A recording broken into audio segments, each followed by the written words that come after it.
আমন্ত্রণ জানাচ্ছি কবি আবুল খায়ের নাইমুদ্দিনকে। আমার কবিতার নাম আমি প্রতিবাদ করছি। আমি প্রতিবাদ করছি আমাদের প্রতিবাদকারী শিক্ষার্থীদের উপর হায়নার মতো গুলিয়ে চালিয়েছে যারা রক্তাক্ত করেছে সবুজ সিজদার জমিনকে, রক্তাক্ত করেছে রাজপথকে, রক্তাক্ত করেছে আসমান জমিনকে, রক্তাক্ত করেছে ছোট্ট শিশুর বুককে। আমি প্রতিবাদ করছি যারা আমার ভাইদের ঘুমাতে দেয়নি, যাদের রাতের পর রাত কেটেছে ক্ষেতের আলে কিংবা গাছের ডালে, যাদের নির্যাতনে ভাইরা মামলা হামলা নিয়ে ভবঘুরের মতো ঘুরতে হয়েছে বছরের পর বছর।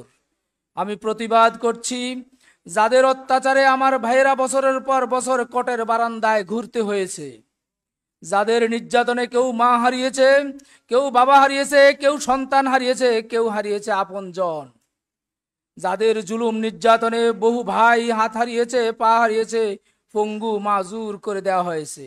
আমি প্রতিবাদ করছি যারা ঘুষ, স্বজনপ্রীতি, দুর্নীতি আর চ্যাম্পিয়ন হয়েছে, লুটতরাজ, মিথ্যা হঠকারিতা ও ভ্রান্ত নীতিতে দেশটাকে তলাবিহীন ঝুড়ি বানিয়েছে, যারা সমাজের রন্ধ্রে রন্ধ্রে অযোগ্য অথর্বদের বসিয়েছে।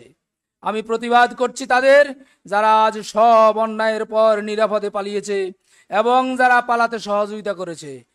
আজ সব অন্যায়ের প্রতিবাদ করছি, আমি প্রতিবাদ করছি। ধন্যবাদ সবাইকে। পাঠক যারা, লেখক তারা, এই স্লোগানে বরিশাল থেকে নিয়মিত প্রকাশ হচ্ছে মুক্ত বুলি ম্যাগাজিন।